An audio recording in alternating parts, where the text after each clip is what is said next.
ምንድነው እንደ ህፃን የሚያደነባብር? ልትነግረኝ ትችላለህ? ድብብቆሹ ምንድነው? ስገባ ስልክ እያወራህ ነበር አይደለ?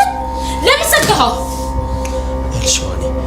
ሔዋን ያስበለኝ አንተን ያወኩበትን ቀን ምን ያህል እንደምረግመው። ምን? ዴቭ አትዋሸኝ። አልዋሸሁሽም። ቆይ ለምንድን ልዋሽሽ ይችላል? ፊቴን እያየህ ማልልኝ። ናኦድን እንደዚህ አላረኩትም በለኝ። ቁራሽ ዳቦ ብርቅ የሆነብን ህዝቦች ነን። ተማረሃል መሰለኝ። የህልም ሩጫ ታውቂያለሽ? እሱ ደግሞ ምንድነው? ወደምትፈልጊበት አደርሽ። ከሚያባርሽም ማታመልጭ ሩጫ ብቻ። ደስ ይላል። አንድ ጥንታዊ የቻይናዎች እርግማን አለ። ተረት ትወዳለህ? ህይወት ራሱ አንድ ሰው የሚተረታት ተረት ነው። ፈጣሪ ግን ላንቺ ሲያዳላው እንደምሽን ከሞት ቀሰቀሰልሽ። ፈጣሪ ያዳለም ሮዛ፣ መሆን ያለበትን ብቻ ነው የሚያደርገው። ዴቭ ነው እያወራሽ ያለሽው?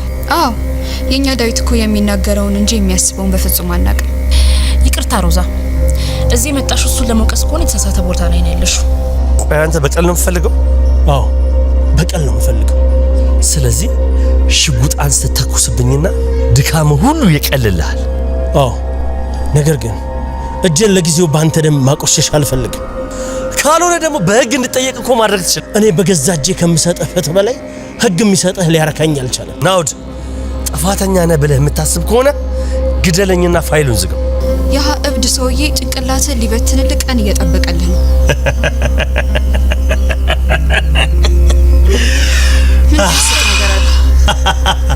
ለመሞት ዝግጁ ነኝ። በእውነት በጣም ጥሩ። ልትሰማኝ ከሆነ ደግሜ ላስጠንቅቅህ። ናኦድ ጭንቅላትን ሊበትንልህ አሁንም ቢሆን ቀንህን እየጠበቀልህ ነው አይደል? ጠብቀዋል። አንቺ አንድ ዜና አለ። ምን አይነት? አቶ መሰለ ከኮማ ነቅቷል። ምን? ሔዋን የናኦድ በህይወት መኖር ቢያስደነግጣትና ቢያስገርማትም እስከዛሬ ድረስ ሞቷል ያለችው ወንድሟን በህይወት ማየቷ ታምር ቢሆንባትም ግን ደግሞ ለዚህ ያበቃውና እንዲሞት የፈቀደው ዴቭ እንደሆነ ስለሰማች በጣም ግራ ተጋብታለች ማለት ነው። እንግዲህ ናኦድ እንድሞትና ወይም ደግሞ በህይወት እንዳልኖር መንገዱን ሁሉ የከፈተውና እኔ ለዛሬ ማንነቴና ህይወቴን በሙሉ ያበላሸው ዴቭ ነው ብሎ እንግዲህ ነግሯታል ማለት ነው። ሔዋን ዴቭ እንደዚህ በፍጹም ያደርጋል ብላ አላመነችም ማለት ነው። እንግዲህ ናኦድ ደግሞ ሔዋንን ለማሳመን እየጣረ ነው ያለው ማለት ነው። ሔዋንም የተፈጠረው ነገር ወይ ደግሞ እውነታው ማጋ እንዳለ ግራ ቢያጋባትም እንግዲህ ዴቭን ፊት ለፊት ላይ ወንድሜን ገለኸዋል ወይም ደግሞ ወንድሜ እንዲሞት ነገሮችን ያመቻቸው አንተ ነህ ወይም አይኔን እያየህ በልጅህ ምለህ ንገረኝ ብላ አስገድዳዋለች ማለት ነው። እንግዲህ ዴቭ አይኗን እያየ ልጄን ይንሳኝ ብሎ እኔ እሱ ላይ ምንም ነገር አላደረኩም ወይም ደግሞ እንዲሞት ምንም ነገር አልፈቀድኩኝም፣ የሱ ህይወት ላይ ምንም ተጠያቂ አደለሁኝም ብሎ በልጁ ምሏል ማለት ነው። ስለዚህ ሔዋን ዴቭን አምነዋለች። ግን ደግሞ ዴቭ አንድ ያስጨነቀው ነገር እንዳለ ግልጽ ነው። ከኋላው የደበቀውና አንድ ሚስጥር እንዳለ ግልጽ ነው ማለት ነው። ምክንያቱም ስልክ እያወራ ባለበት ሰዓት ሔዋን ስትመጣበት ደንግጦ ስልኩን ዘግቶታል ማለት ነው። አሁን ላይ እንግዲህ ዴቭ እኔ በሱ ላይ በናኦድ ላይ ምንም ነገር አላደረኩም ይበል እንጂ የሆነ ሚስጥር በሁለቱ መካከል እንዳለ ግልጽ ነው ማለት ነው። ዴቭም እንግዲህ ሔዋንን ለማሳመን ወንድምሽ ወይም ወንድምሽ ናኦድ ጤነኛ ስላልሆነ ነው እንጂ እኔ እኮ ለሱ በክፉና በደጉ ጊዜ ከጎኑ የነበርኩኝ ወንድሙ ነኝ፣ እንዴት እሱ ላይ ይሄንን ነገር ላደርግ እችላለሁኝ ብሎ እንግዲህ ሔዋንን ሊያሳምናት ሞክሯል ማለት ነው። ሔዋንም ዴቭን አምናዋለች። ምክንያቱም አንደኛ በልጁ ነው አይኗን እያየ የማለላት ማለት ነው። ስለዚህ ዴቭ እንግዲህ በናኦድ ላይ ምን እንዳደረገበት በአሁኑ ሰዓት ግልጽ ባይሆንም ማለት ነው። ሔዋንን ግን አይኗን እያየ ክዷታል ማለት ነው። እውነት እንዳለው ምንም ካላደረገና እጁ ባይኖርበት ኖሮ ናኦድ ደግሞ የዚህን ያህል ለሱ ጥላቻና በቀልን ይዞ አይመጣም ነበር ማለት ነው። እንደገና ደግሞ ዴቭ አንዳንድ ነገሮችን በስልክ ሲያወራ ማለት ነው እሱ ከሌላ ሰዎች ጋር ናኦድ ላይ የሆነ ነገር እንዳደረገና ያ ነገር ደግሞ እንዳልተሳካ ያን ስህተት የሰዎቹ ስህተት እንደነበረና ያ ስህተት ከመፈጠሩ በፊት እሱ እንዳስጠነቀቃቸው ሲያወራ ሰምተናል ማለት ነው። ስለዚህ ዴቭ የሆነ የደበቀው ሚስጥር አለ ማለት ነው። ናኦድም እንደዚሁ ያንን ሚስጥር ለማጋለጥ እየጣረ ነው ያለው ማለት ነው። እንግዲህ ወንድሜና ብዙ መስዋዕት አድርጌለታለሁ የሚለውን ዴቭን ከመሬት ተነስቶ ሊከሰውና እንደዚህ ሊያደርገው አይችልም ማለት ነው። እንግዲህ ዴቭም ናኦድ ጋር በፊት ለፊቱ ሄዶ ግደለኝ አለበለዚያ ደግሞ በሕግ ጠይቀኝ የተፈጠረውን ነገር ብሎ ፊት ለፊት ላይ አወርቶት ነበር ማለት ነው። እሱም ናኦድም እኔ አንተን በገዛ እጄና እኔ በፈለኩት መንገድ በቀልን ስሰጥህ ነው እንጂ የምረካው አንተን ለሕግ አሳልፌ አልሰጥህም። በራሴ እጅ ላደረከኝና ለበደልከኝ በደል ዋጋውን አስከፍልሃለሁ ብሎ እንግዲህ እያስፈራራው ነው ያለው። ዴቭም እኔ ለሚመጣው ነገር ሁሉ ዝግጁ ነኝ፣ የፈለከውን ነገር ማድረግ ትችላለህ ብሎታል ማለት ነው። እንግዲህ በሁለቱ መካከል ትልቅ ችግር እንዳለ ግልጽ ነው ማለት ነው። በዚህ መሃል ግን ሔዋን በጣም ተጨንቃለች። ምክንያቱም ናኦድ ወንድሟ ነው። ከሞት በመነሳቱና ሞቷል ያለችውን ወንድሟን በህይወት ማየቷ ደስታዋን ቢሰጣትም ግን ደግሞ ዴቭን እንደሚያሳጣትና እስከዛሬ ድረስ ዋጋ የከፈለችለትና የልጄ አባት ነው ብላ የምታስበው ዴቭ ደግሞ ከወንድሟ ጋር ሰጣ ገባ ውስጥ መግባቱ ትልቅ ችግር ሊፈጥርባት ይችላል ማለት ነው። መቼም ቢሆን ያው ዴቭን ብትወደውና ብታፈቅረውም ናኦድ ደግሞ ወንድሟ ነው። ለአመታት ስትናፍቀውና ስትራበው የነበረው ወንድሟ ነው ማለት ነው። ስለዚህ ወደ ማንም ወገን መሆኗ ወደ አንድ ወገን መሆኗ ግራ ሊያጋባት ይችላል ማለት ነው። ለዴቭ ብዙ መስዋዕት ከፍላለች። እንግዲህ ያንን ነገር በቀላሉ እንድታጣው አትፈልግም ማለት ነው። ህይወቷን ሙሉ የኖረችውና ለሱ ብላ ነው ብዙ መስዋዕት የከፈለችው ማለት ነው። ስለዚህ በቀላሉ እንዲበላሽባት አትፈልግም።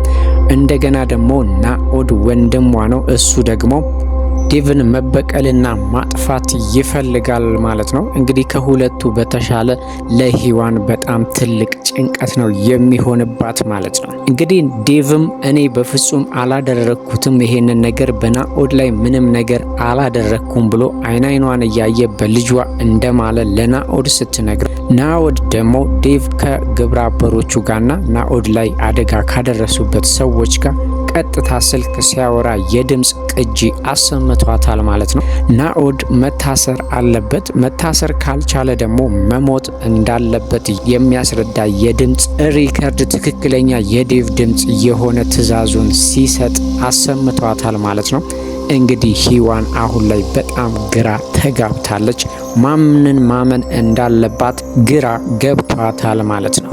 እንግዲህ እንዳየነው ከሆነ ናኦድ አሁን ላይ እያደረገው ያለው ነገር በሙሉ የዴቭን ነገሮችና ከዴቭ ጋር ያሉትን ሰዎች በጠቅላላ ወደ ራሱ የመሳብና ወደ ራሱ የመውሰድ ስራ ነው እየሰራ ያለው ማለት ነው። ከዚህ በፊት አስቀድሞ ባንቴሮን የራሱ አድርጎታል። አሁን ደግሞ ሮዛ ጋር ሄዷል ማለት ነው።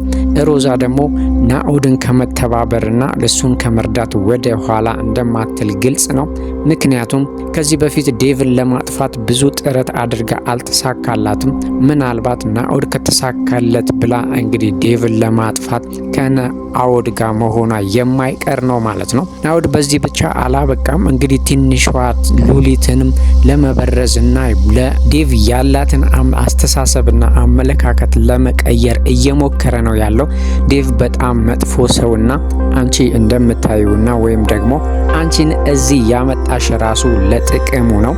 ጊዜ እየጠበቀ ነው እንጂ ህይወትሽን ሊያስተካክል ሳይሆን ህይወትሽን ሊያበላሽብሽ ነው ብሎ እንግዲህ ሊመርዛት ሞክሮ ነበር ማለት ነው። ሉሊት ግን ለዴቭ ያላት አቋምና አስተሳሰብ እንዲሁ በቀላሉ የሚሰበር ሳይሆን የሱ የተናገረው ነገር ቢያጠራጥራትና ግራ ቢያጋባትም ግን ደግሞ እሱ ከተናገረው ነገር ጋር የዴቭ ነገር ጥያቄ ውስጥ ልታስገባው ችላለች ማለት ነው። ድንገት እንግዲህ ናኦድ ከነገራት በኋላ ወደ ቤት በመገባበት ሰዓት ዴቭ ስልክ ሲያወራ ግደሉት ወይም ደግሞ መገደል አለበት የሚል ቃል ካፉ ሲወጣ ስትሰማ በጣም ደንግጣለች ማለት ነው።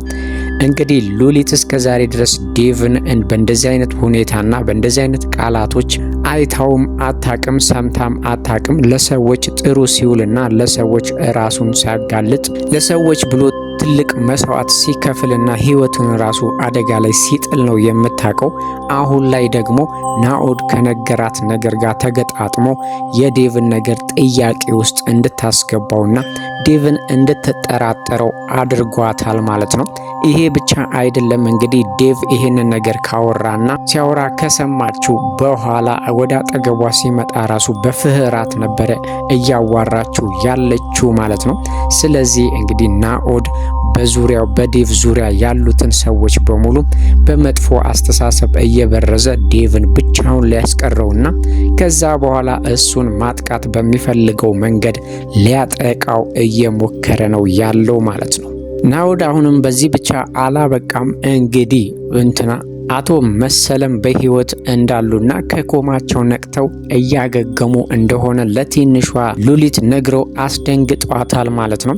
የመሰለ ነገር አብቅቶለታል ወይም ደግሞ በሞትና በህይወት መካከል ነው ያለው። እንደውም እስካሁን ድረስ መቆየቱ ራሱ አስደንግጧታል። ከዚህ በፊት የሰማችው ዜና በፍጹም እንደማይተርፍና ሊሞት እንደሆነ ነበር።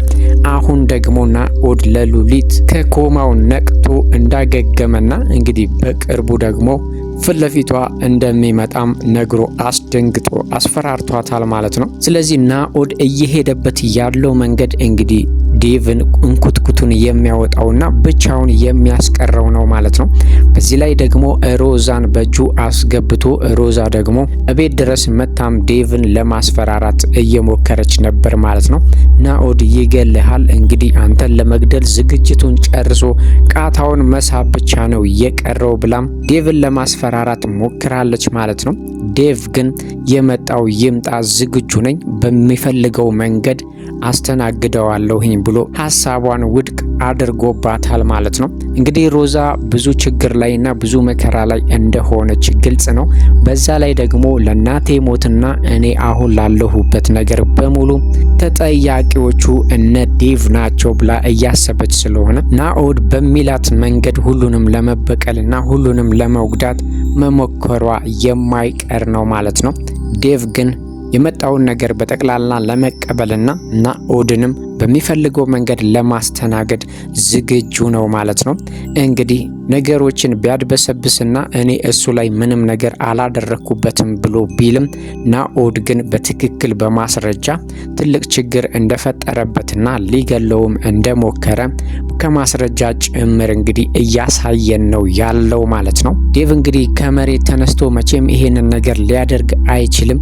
ወይ ወንጀል ሲሰራ ወይም ደግሞ ያልተገባ ነገሮችን ሲያደርግ አግኝቶት ምናልባት ይሄንን ነገር አድርጎ ሊሆን ይችላል ማለት ነው። ግን ደግሞ ዴቭ ለሔዋን አይኗን እያየ ዋሽቷታል።